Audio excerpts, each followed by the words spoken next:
Oh, man. Mic ready to go. Check, check, 1, 2. Check, check, 3, 4. Holla, holla, holla, holla. Alright, guys, we are here with episode 99. One away from the big hundo buns! Woo woo! Hump day! And that is obviously HB. I am UB. And let's kick this off real quick with the fact that we are giving away a Shadowfang. And it's easy to win.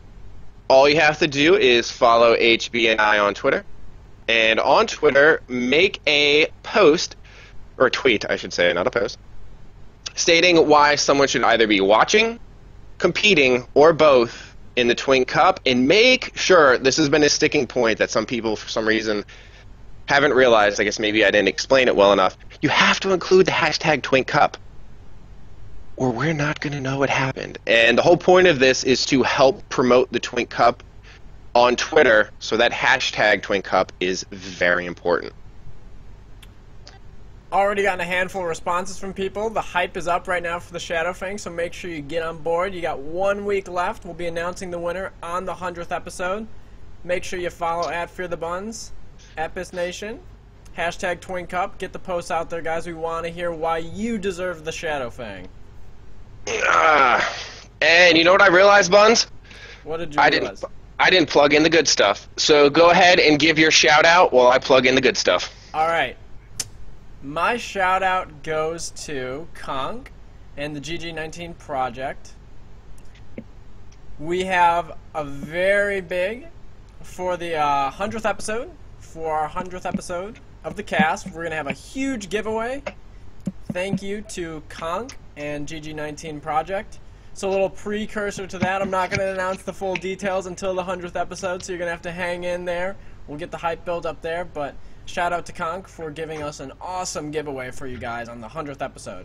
Cheers, mate.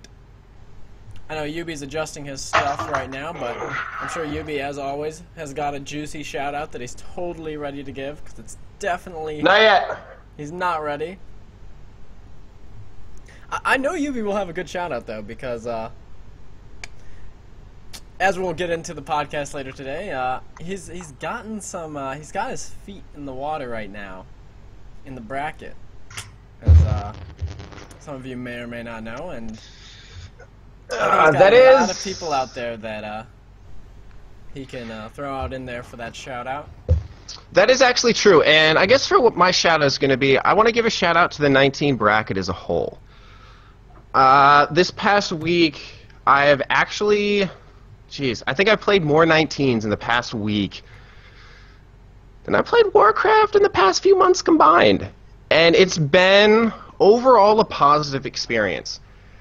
I haven't seen, a lot of the traditional anger.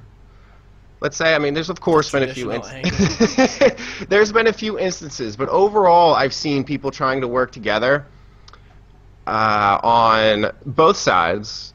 And I've really noticed, like, something that HB's been trying to reinforce and talk about, for however long we've been doing the cast, there's a lot more coordination and skill involved with 19s than people, I think, outside of the community give them credit for. So I'm going to say my shout-out goes to 19s as a whole. I've been, I don't want to say pleasantly surprised, but in a sense... surprised and also impressed. So shout out to 19s. Jeez, all right. Yubi just integrated, loving the community, loving the bracket. I'll take that shout out. That's a win-win. Yeah, I mean I was even telling. Oh, and this is another thing I wanted to say. On Saturday, Chops, myself, Rise, and Ghost got together and did a conversations with Yubi, discussing the 39 bracket. So for those of you that haven't listened, I highly suggest checking it out. It was a long cast that I actually had to cut off at the 2-hour mark. Holy or it would have probably went for 4 or 5. Yeah. That's juicy right there. That's got a lot of meat.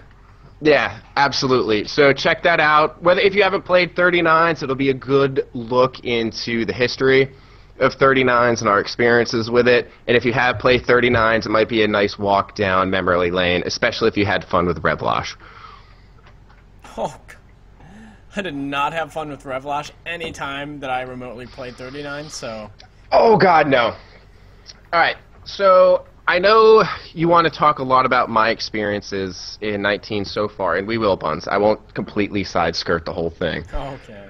But before we get into that, I would like to know your thoughts on the changes that have occurred post 6.2. Like, we've had some time to actually play in BGs. Oh, for sure. Since the patch. Mm-hmm. And I guess the first thing that sticks out to me would be marksman. It seems like there's been a little bit of a change to their damage output. Well, to be completely honest, it really was just a little bit of a change. All it was a 15% buff on aim shot, and magically people came out of the woods and were like, oh, now Marksman Hunter is God tier, when it really was just 15%. But the 15% really made a big impact at 19.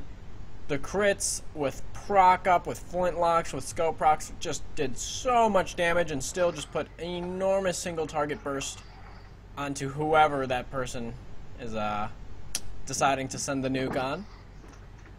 Thankfully, after much bickering from the community and what's the correct word? Protesting double marksman hunter in the Twink Cup. Mm-hmm. Merm did come out and say that he was going to ban teams from running double marksman hunter, which I am totally in favor for, because for those of you guys that listen to the podcast and we talk about so much variety with the last few DPS spots in your pre-mades, Mm-hmm. that would have gotten changed real quick if double marksman was allowed. You would have just had Boomy, Warrior, BM, double marksman. Have a fun day. Now, I have a question for you.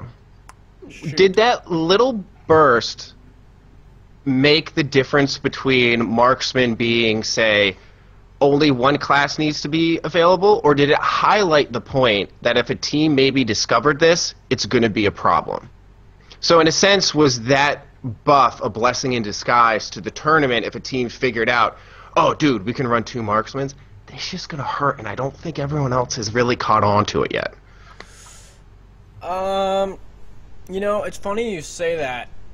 One thing, I think the 15% buff helped. Of course. One thing to keep in mind is that between level 19 and level 20, at level 20 you get careful aim. Which careful aim is if your target's above 80% more, has 80% or more health, you get an added 50% chance to crit on your aim shot. Because of that not being available at 19 and you get it at 20, I think a lot of people shied away from marksman for that reason, because you're only sitting at, you know, something like 25 to 30% crit if you're playing marks. Mm-hmm. And I think that's what shied people away from playing that. But now when you got that 15% buff, people were really looking like, wow, hey, you know, we might have been running one marksman before, and there were teams that were running a marksman before. If you're looking at running that double marksman, though, now, people immediately in 6.2 are like, wow, we just have two moving Destro locks right now. And which team isn't going to take that? It really, I don't want to say it altered the meta that much. Mm-hmm. Well, in a way it did. It pretty much gave teams that ran double marksman an advantage over another team, just because of the one-shot potential. So, in my mind, I think it was a great change for Merm to ban double marksman, and this is just one of those changes. You know, we knew with 6.2 coming out just a month before the Cup, there were going to be some things thrown at us that we were going to have to handle as a community, some curveballs, either with the meta, with gear, with new content being introduced, and this is one of them. And I think it's been handled really well, banning the double marksman, because it would have made for very stale gameplay and high burst, unexpected burst potential. Now, before let's get into this. You mentioned warlocks, and one of the things that I've noticed during the past week playing 19s is how potent a well-played mage can be. And I don't feel that they can necessarily equal the damage or burst potential of a Destro, but the power of that CS and a sheep, I mean, it seems like it can be game-changing, especially because in say, a Twink Cup setting, which I guess is what we're really driving towards, the coordination of a kill target should and most likely will be on point. Yeah. So is that extra burst really going to be needed from a Destro, or with the extra CC provided from a mage on the healer that has the opportunity to deal with or potentially counter that burst, override? Well, Yubi, you happen to have a great knowledgeable person in the 19 Twink bracket, and I'll break it down for you. In my opinion... Please do. Well, this isn't even an opinion. This is just straight up. Mm-hmm. Warlock burst potential is higher than any other class, minus Feral, which is banned. Mm-hmm. A conflagrate, or rather, a Chaos Bolt at max range plus double Incinerate, you're looking at, let's say everything doesn't crit, you're looking at like 1,600 damage, and Chaos Bolt is going to crit, so if things crit, you're looking up to 2k, 2.2k burst, and if an Incinerate's thrown in there too, if depending on the range of everything, and it all lands at once, the burst potential is really high. The problem with locks is they're so immobile, because Destro locks literally waddle around, and with so many slows in the midfield fight, they set themselves up as big targets unless their positioning is just fantastic.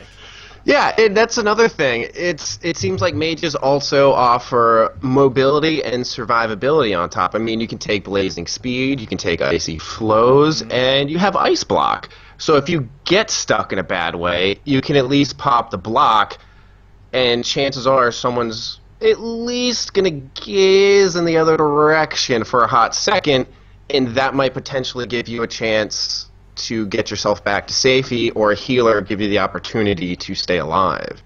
Well, I'll tell you what, you could throw a mage in there, mage damage is consistent, and honestly it can probably do more damage than a warlock. You probably have less KBs, and you'll probably have less burst, but what mage offers you is mage is going to offer you that consistent 4-stack damage with Arcane Blast, and right now it's Arcane Blast at level 19 that does the main damage. Barrage took a huge nerf at the beginning of the expansion. It's not what it used to be. You don't really get the kills off barrages. They hit for like, I don't know, maybe high 200s, 300s, non-crit, 4-stack. The majority of your damage is coming from Arcane Blast, so it's very single target oriented damage. Consistent. One of the problems that goes with mages, though, is that they will go fast. See, that I did not know, because I don't know. But that is also, I guess, another thing to take into consideration. So, your main damage that you pump out is costing you, in turn, the actual energy that it takes to require to put that out. So, you know, let's just say you're going to go straight damage, you want to pump out as much as you can, you're getting a lot of added pressure, and then 15 casts later, which sounds like a lot, but let's be realistic, that's about a minute, you know, somewhere around there. Minute later, you're and then you can't damage, then you're in a weird situation where like, oh, whoa, I gotta drop my stacks, so just, not because I want to do damage, but I gotta drop my stacks so that I can get 4 stacks going again, and put myself in a place where I can get my burst up.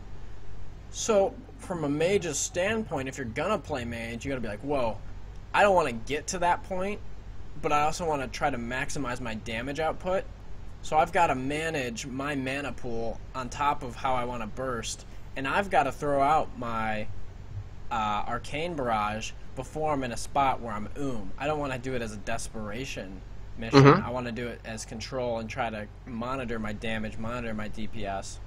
So that's something that the mage has to look at that the lock doesn't. I think mage utility-wise is higher than a lock's, but just, you know, fears are probably better than sheeps on the DPS, to be completely honest, because of dots and how dots work with fear over poly. CS is totally in mage's favor, and movement from mage is on mage's favor. Landing a CS on a healer or a defensive CS on a Star Surge could be really clutch in certain situations. I don't know. It's a toss, in my opinion, man. You can run a mage. It's got to be the right person, in my opinion, because there's so much going on. And if you're not using your CSs effectively, then you might as well have a warlock. And to get those CSs, you've got to put yourself in a position where you're vulnerable to the other team.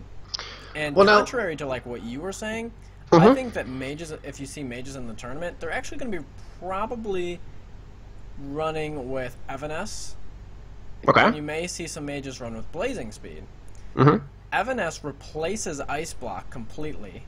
It's Mm-hmm. like a 45-second cooldown, and it makes you invulnerable to all damage and CC for 3 seconds. And you can move while Evanesce is up. You can also bandage yourself while Evanesce is up. There's a lot of utility with that CD there, and a bursty bracket like 19s. Mm-hmm. You would almost rather prefer taking the Evanesce over Ice Block in a weird way, just because Ice Block is once every 5 minutes, where Evanesce, yeah, it's for a shorter period of time, but maybe in that 3-second window you live and you can get back into your team, regather your positioning. You know, a Blink CS doesn't sound as scary if you got Evanesce up. Or vice versa. You could also run with Blazing Speed too and give yourself just that extra movement too. It won't make yourself unkillable, but at the same time, hey, you got that Blazing Speed up, you can Blazing Speed in for a CS, you can blink in for a CS and use the other one to get out, or continue pushing, and you have that block available. So you've got technically 3 cooldowns to play with there, rather than 2. Yeah, that's a good point. Can you hear me right now, by the way? Yeah, you're fine. For some reason, it tells me Skype has logged me out, so this is interesting. All right, I guess we'll just run with it. This is like you're bringing up with all the burst and that like the CC and such mage offers, and that they would go running arcane. Has there been any thought given to running frost for the additional CC of Nova? No. I think there's a few teams that have tried it. Mm-hmm. Let me take it back. There's some teams that have tried it, and it's been extremely unsuccessful. Mm-hmm. Because you need that last person to offer you damage. I mean, think about it this way. Hey, why don't we break it down? You got your, in my mind, standard comp. You got Boomkin, Warrior, BM, Rogue, Hunter are a must. Mm-hmm. 5 DPS in my mind that are a must you gotta have for how the meta of the bracket works. Unless you got some meta-changing strategy that you want to throw out there, and I'm all for it. Knock my socks off. But this is what's working right now. Then you got that 6 DPS slot where you're like, all right, I've got some options here. What do we want to tailor our team to? So if you're telling me that you want to run a mage or a warlock, you're telling me that you want to win midfield. And by winning midfield, it's not the CC that you need, which sounds weird, because the CC that you would be asking your Frost Mage to get would put your Frost Mage in a position where he's going to die.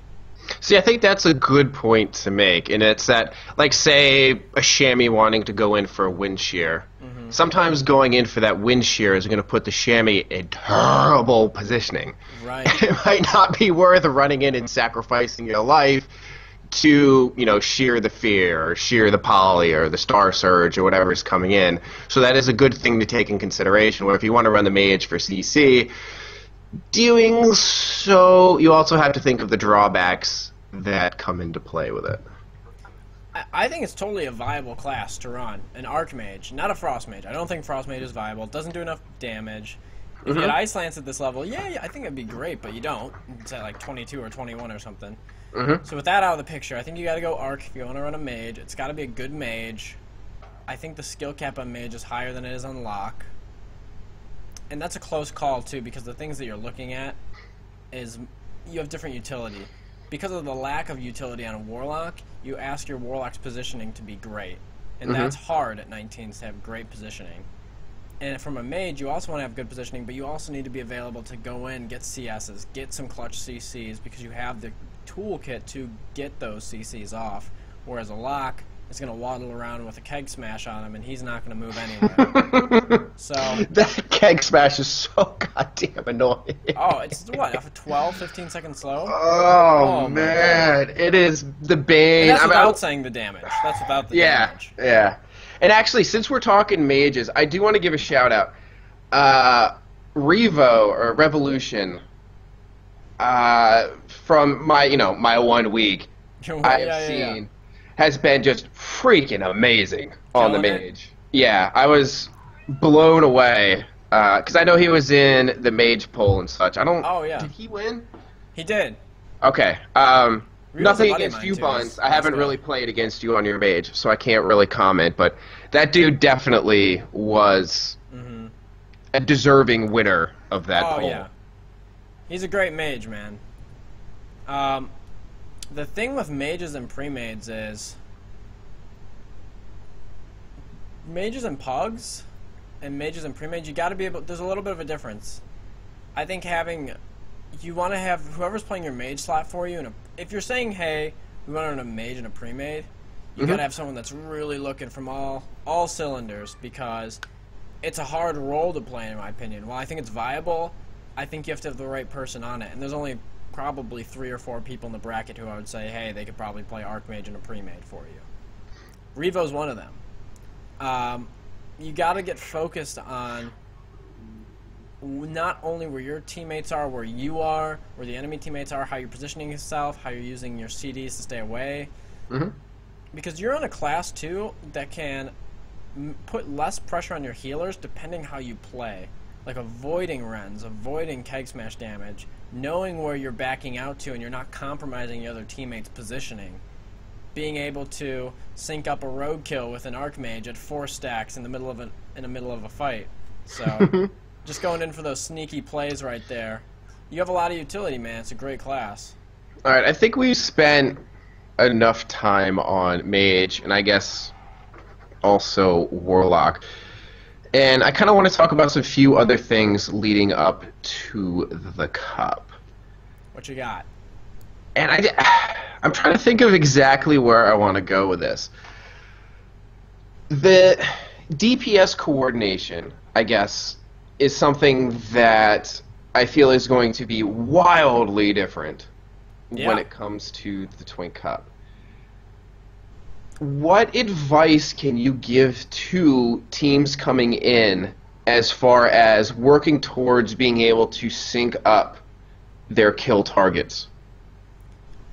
Well, people have to understand on the classes that they're playing what their role is, and I keep going back to that, but it's like, hey, Mr. Warrior, I know it might not be a fun job, spread Rens. BM, keep the front line slowed, get some slows on the back line, keep everyone controlled.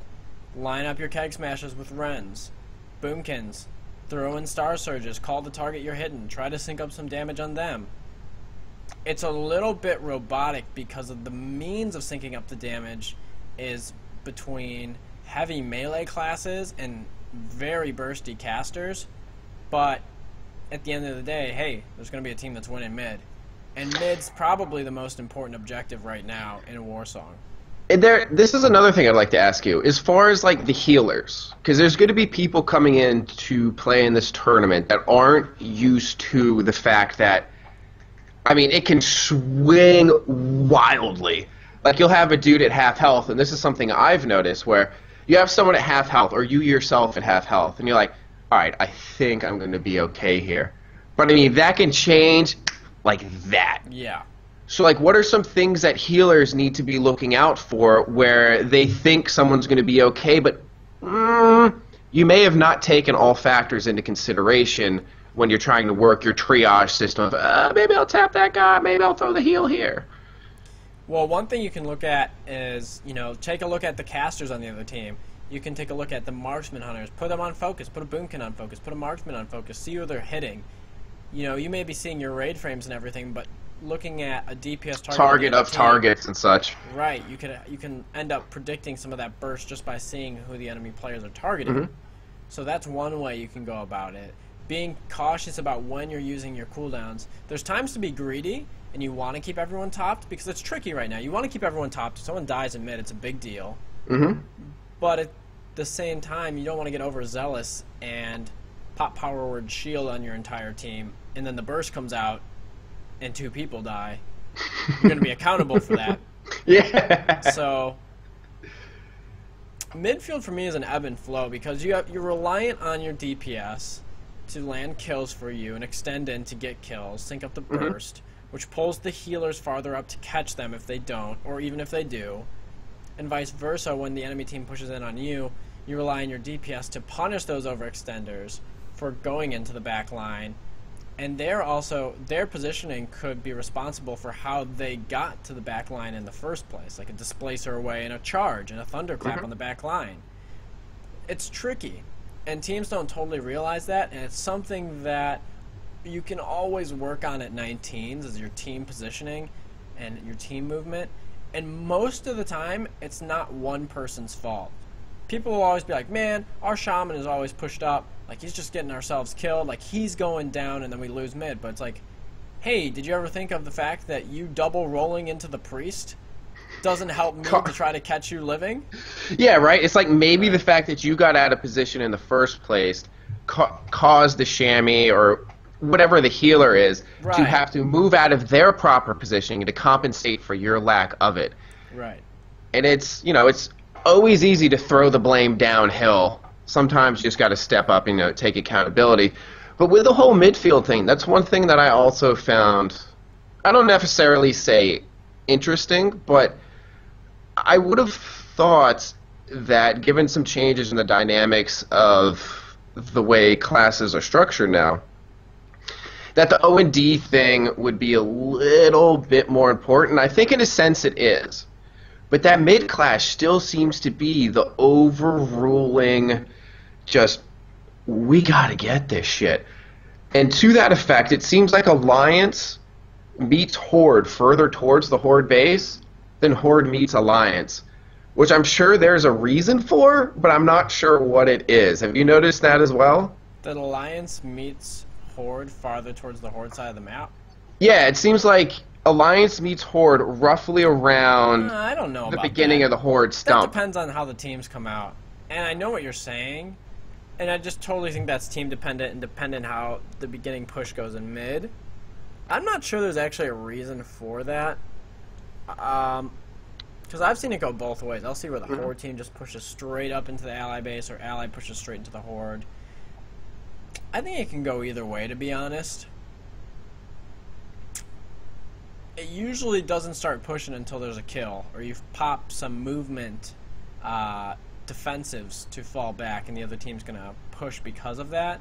But everything that happens in mid is relatively slow because of how many slows there really are going out. You got barrels, keg smash, thunderclap, you got lock fears, you got a lot of things, you got roots, you got people holding you down. It's that goddamn keg smash is the one that I see to generally be the most game-changing, because I was in one game, and we were coming up to flag room to take out the FC, and the one dude's like, this should be easy, they're all stacked up like idiots.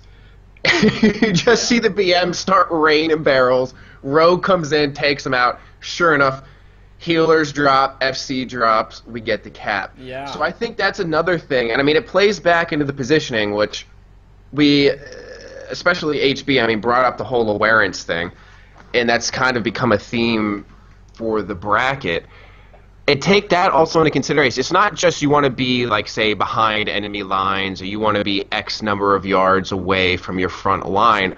Also think about how you're situated in regards to your teammates on that back line. Absolutely, and that's a great point you bring up, because something like Keg Smash with an 8-12 yard radius, you get a Keg Smash on someone in the middle of a grouped up team, and boom, there's a nuke on your whole back line if you're stacked up on top of each other. And people will complain and be like, man, Keg Smash is overpowered, Ren's overpowered. But at the same time, it's like, hey, yeah, it is. Both teams are running it, so how are you going to minimize how the other team can punish you? Right. Sometimes you just can't fuck with it. If someone gets a lot of Crusader stacks, and you get hit by, say, a Marksman or a Star Surge or whatever, you're going down, and that's not necessarily your fault. But there are ways to mitigate that. Don't stand in charge range. Don't stand in keg smash range. And also, what about just the fact that if you're running with an FC or you're on defense, don't stand right next to them so the rogue can sap you, and all he has to do is just look to his left, extend his little finger, and tap him on the back like, hey, buddy. Like, give him some walk room so you have time for that sap to fade, and then if he wants to reapply it, or she wants to reapply it, they have to go back to you. I'll tell you what, too. One thing that's been a huge shift in meta right now And I'm not sure at this point. I don't think it was intentional by Blizzard because there's nothing mentioned in the patch notes about it, and I haven't seen anything mentioned in the hotfix about it. But Resto and Boom Cat damage finally got the nerf. Oh, yes. I'm glad you brought that up. Big time. Where you used to see Resto Druids crit 2k Ferocious Bites, they crit 500 Ferocious Bites. So night and day, you're not doing damage in cat form anymore. And from an overall perspective, I think that's better for the meta of games. It reduces the unexpected burst, the instant burst, the uncontrollable burst, if that makes sense. But from another perspective of the game, it's made O&D a lot more difficult on Druid FCs. Because now, okay, if a team decides to sit people on defense or they have people float, you can't really rely on your FC to kill the hunter or the rogue, especially if both of them are present, because that damage is down. Now, I haven't played enough. I think that's an unintentional consequence of the whole nerf, but... And I obviously haven't played enough to have any idea of what that meta shift means, but I feel like it kind of falls more in line with how things should work. Like, your FC shouldn't be one of the dudes you rely on for delivering 51%, let's say, of the damage, or the one that can get that killing blow. Oh, I agree with you fully, but I agree, and I would totally say it's like, yeah, I think it's for the betterment of the tournament that it is this way. But let me say this too: if you unspec, oh, by the way, Blizzard, why don't you show passives in the spellbook? Come on, can you just show passives? Like, it's not that hard. I don't know why you took it out. You have to make people respec to see the passives of their class. Like, come on, man. So anyways, respect went Resto Druid, and Natural Insight, I believe it's called, is still there. It still says that your intellect should convert 100% over into attack power. The tooltip and everything is still there. There's nothing mentioned in the patch notes or in any hotfixes saying why that this nerf has happened, so it could be a bug. Let's hope that all of a sudden the bug doesn't get altered the day before the cup, and all of a sudden it's like, oh, guess what we found out? Yeah. Oh, speaking of things that have been changed, I'd be remiss if this wasn't brought up. You can, I think Living Force is the one that posted this on the forums. You can now play war games with your experience turned off. Finally! Oh my god. After like 3 or 4 years, we can just all happily just queue up a war game. Don't have to... You know, I'm a little sad though at one point, because it's so easy to get your tune de-leveled now that it's just like, alright, whatever, like, if you get a level, just talk to some GMs, they'll sort it out for you. But at the same time, now it's like, you used to have some smack talk going on in that room. That was a big hangout spot when premates were going. People would just go to the room in Orgrimmar, go to the Stormwind Keep, chill there, post up before the game. Buns, you can never be happy, can you?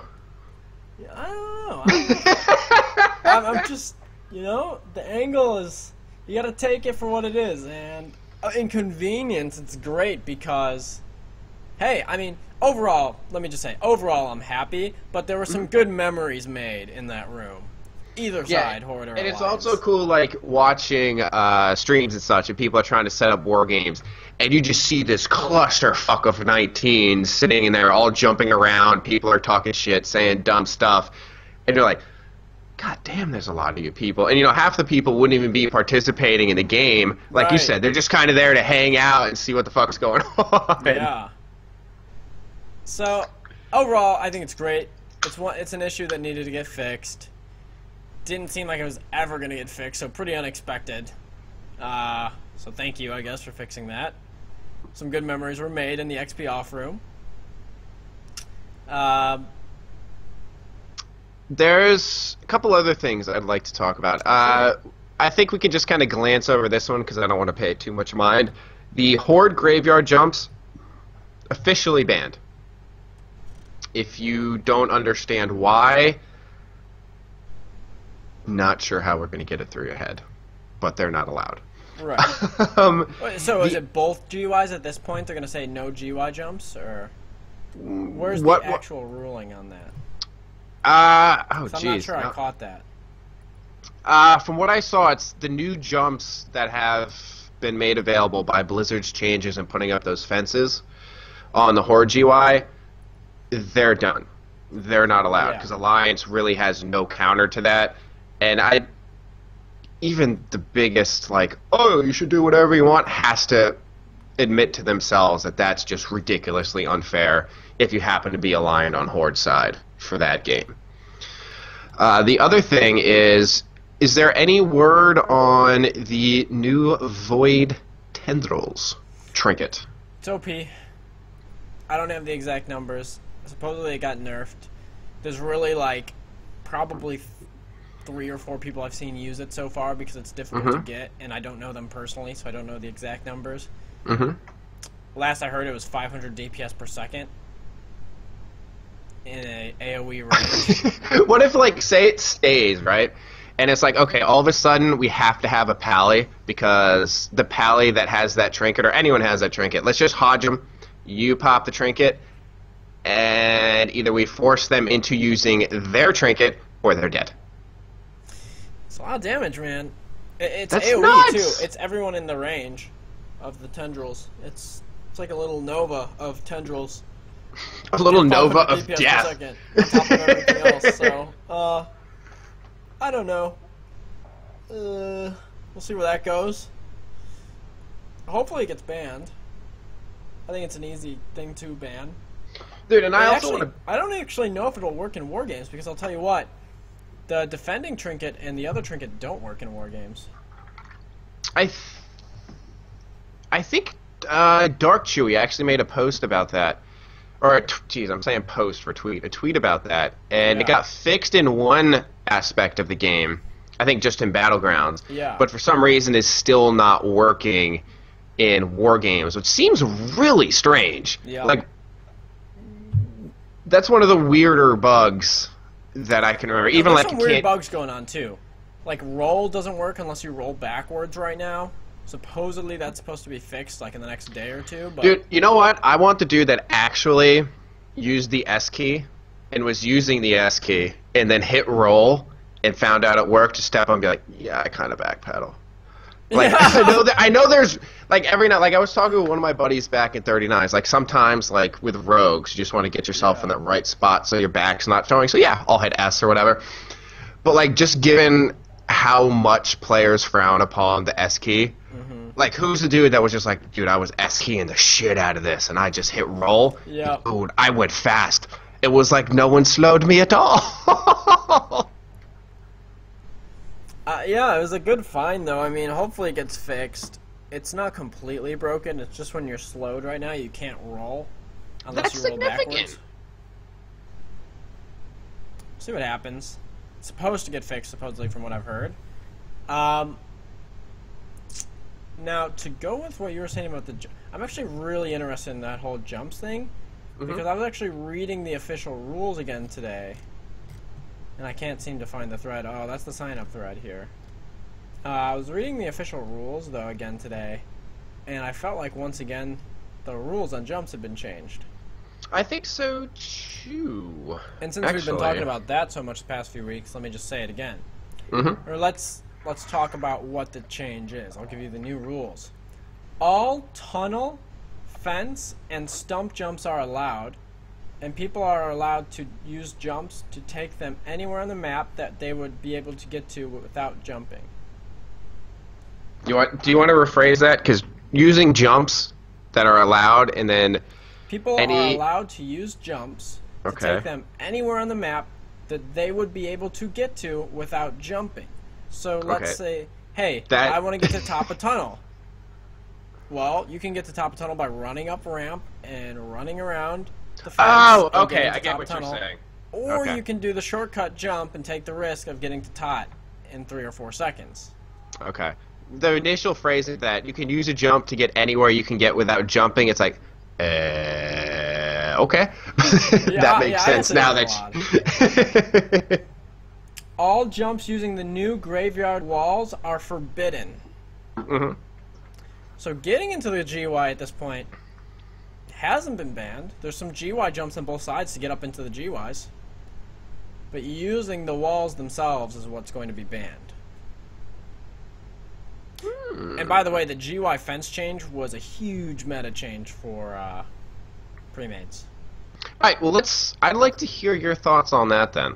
Because I know that's something we briefly touched on, we've hinted on prior to the change, but we never really delved into it. The containment part is if your team's losing mid, I mean, yeah, it kind of is the same thing. It depends. It gives your team an opportunity to get fully regrouped and then push out, but you're still losing time, you're losing momentum, you still have to eventually come out and start killing them to get by. So I guess it's a little bit of a change in that aspect, but the biggest change for me is that a lot of times teams will send an FC to go sit on top of the base. On top of the top of GY, above the GY. So before you drop down and commit into GY, a lot of teams will send an FC to stand up there in the back. And teams would have to commit people up and go around to force that person down into the GY. Well, if you force them down now, it's not really a bad thing for their FC, because he's almost got a lot more protection with the line of sight walls that GY has to offer. So you basically send people up to commit the FC down, but you actually may or may not really end up killing that FC. You've just forced him to go down. And also, given that it does provide the line of sight, I mean, you could just strafe left or strafe right, and you can say you're a mage, you could throw out that CS real quick. Yeah. Or you can just strafe left, throw out a couple heals, strafe right. And all of a sudden you're out of the line of fire. And also, like you said, you can group up in there. And you actually have a legitimate opportunity to do so, because just hide behind the wall. No one's going to kill you. And yes, you're right, you're losing time. But given the way things were before, not only were you losing time, you had no chance of living, let alone grouping up. Yeah. Like, there's no, what are you going to do? Run far to the back wall, and then some dude runs up along the side, and he's just pew-pewing away at your ass, and you're like, what the fuck? I want to say I'm really not in favor of the change. I don't think I like it. I understand that some people are going to be happy because it gives people an opportunity to get regrouped after a wipe, and I think that's good in a sense. But I also like that a sense as well from the counter side. It's like, if you are dominating a team that much, you should get rewarded for them completely wiping in midfield. But then again, if you're dominating the team that much, isn't it kind of on you for allowing them to regroup and make a counterattack? Well, I would say no at this point, because you have fences with line of sight, and they don't have to jump down into you until everyone gets No, I agree. I mean, I get what you're saying, but I mean, if you had such a strong midfield push, and you just owned it, and you pushed their whole team back to the graveyard, and they somehow get together and they formulate a new strategy to go against what had just decimated them, isn't kind of that on you for allowing them to do so, let the new strategy come back? See, you say... Okay, if they use some... See, new strategy is not the right word, because there's, it's just... You have to put yourself in a position where you get the numbers, and you get the RNG, and you line up bursts. There's not any... No one's come out with some, mid-game, game-changing strategy. So, no, it's not hard to if they change the game... If you're fully grouped again, if your team gets an opportunity to get fully grouped, and it's a competitive team... It's very likely that that team is going to be able to push out and land some kills. And I guess that's fine, but I preferred it the other way. Dude, so what? Once you start steamrolling, you just don't want anything to oppose you? I mean, I feel like if you get that fully makes wiped things... in mid in the opening mid fight or at any time, it's like, well, that team really didn't... I don't know, they messed up pretty bad. But what if it's like we were talking about earlier, and the monk double rolls in? So that causes a chamois to get out of position, and they're like, oh shit, I fucked up, won't do it again. So they regroup, they don't do it again, and all of a sudden there's a brand new game, in a sense, that is possible to be played. I don't mind it as much as for the GY changes themselves. I'm just saying I'm not in favor of it. You're not going to change my opinion on that. I'm not in favor of it. I know that it gives teams an opportunity to regroup. I think that's whatever. I'm not in favor. The reason that I really don't like it is because of the FC play that becomes available after teams get their FCs. it really makes it. I mean, initially we're like a week and a half into the patch or whatnot. Mm-hmm. Makes it really hard to land an FC kill if they're positioned correctly. And it kind of slowed the pace of the meta down. So that leads me kind of back to where we started, where it's like the mage versus the warlock, burst versus CC. So given this relative shift in the meta, like where I was saying, like in a pug sense, I can see how valuable a mage could be given the CC setting, but I can also see how valuable a warlock could be just given their sheer fuck your face, you're dead potential. Yeah. Like, so do you think it's, I mean, what you were saying earlier, it sounds like it's kind of shifting towards the lock. Do you think this change is further emphasizing that point, or it's giving a little bit more wiggle room to bring in that arcane mage? Well, hey, I'll tell you what. If I have a warlock right now, and I have to send up people to make the FC drop, and hopefully the FC drops, and then he starts using the fences to line of sight, I'd rather have a warlock than a mage there, I'll tell you that. I mean, surely because you got double conflagrate. Mage doesn't have any damage where they can just instantly throw out just pump it out damage. And I mean, like, I guess in that situation a warlock would be better, but what I'm trying to say is it's not really good for anyone. It really isn't. Like, melee can't hit through the fence, it's line of sight. Casters can't hit through the fence, it's line of sight. You actually have to commit around the fence to hit them. It allows the team that's been getting farmed the entire game an opportunity, like a barrier, a wall for them to get regrouped. So they basically get a cushion for playing bad. So no, I like it.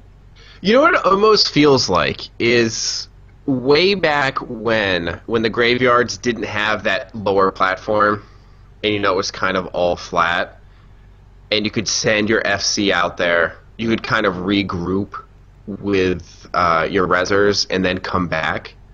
It almost seems like it's Blizzard realizing, yeah, this was not the best idea, but God for fucking bid, we completely reverted change, so we're going to put in kind of that stopgap measure.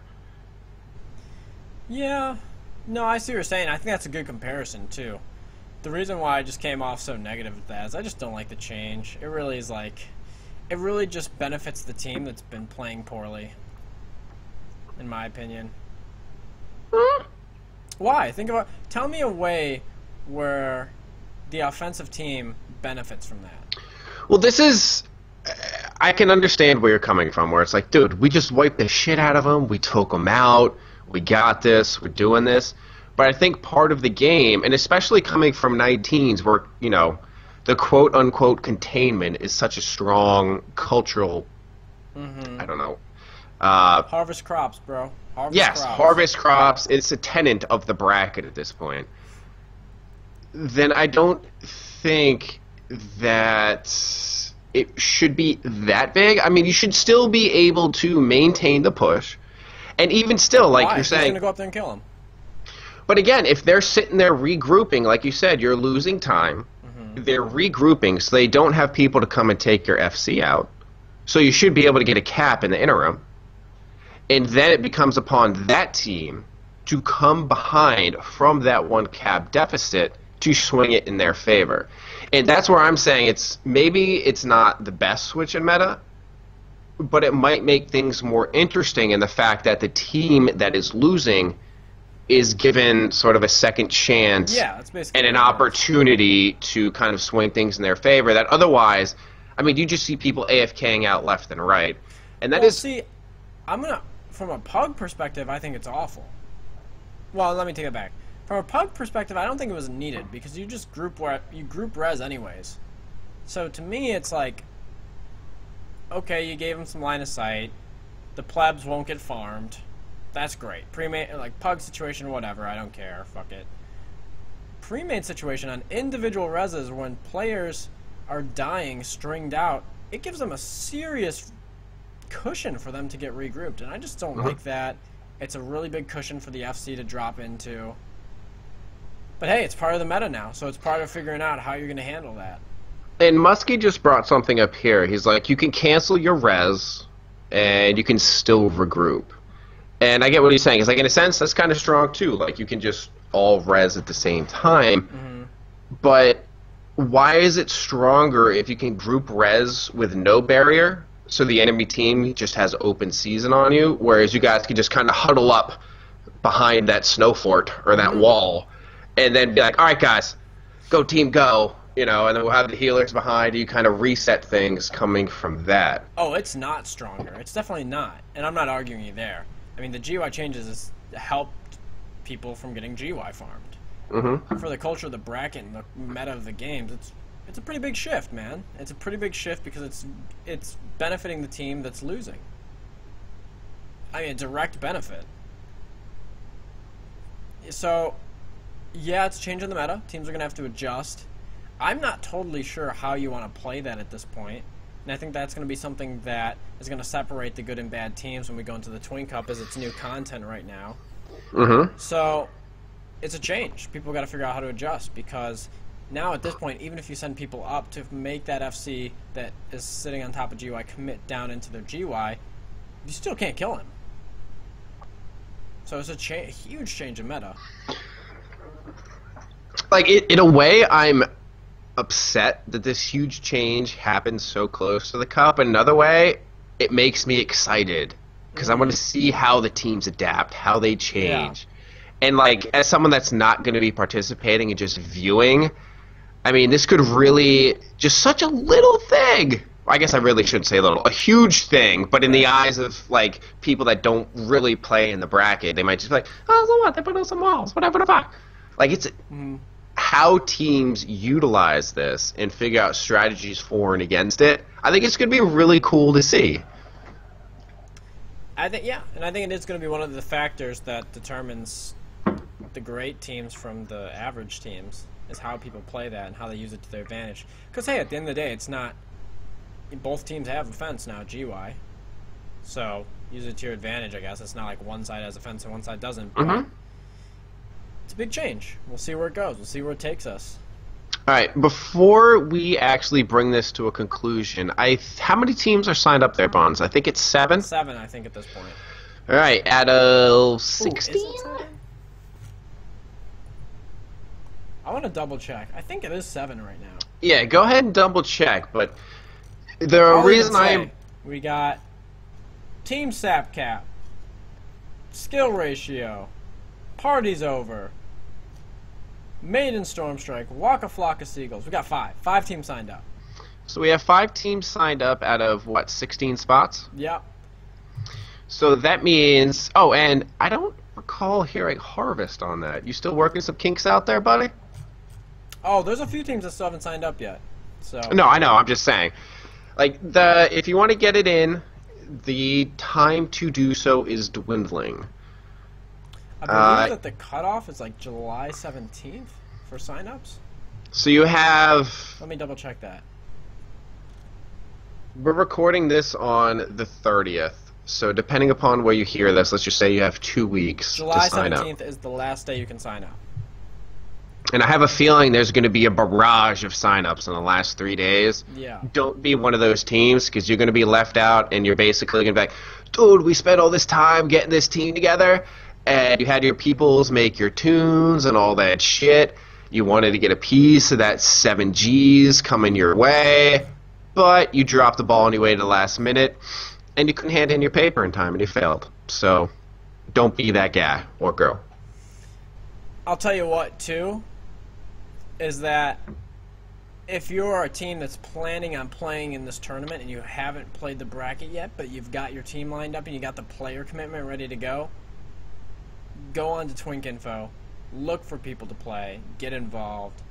If you don't start playing people, you're not going to have success, and you're not going to be able to just hop in and have success unless you play the meta in the bracket.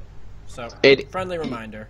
You're really not. And I think, like, Lord knows I'm rusty as a motherfucker.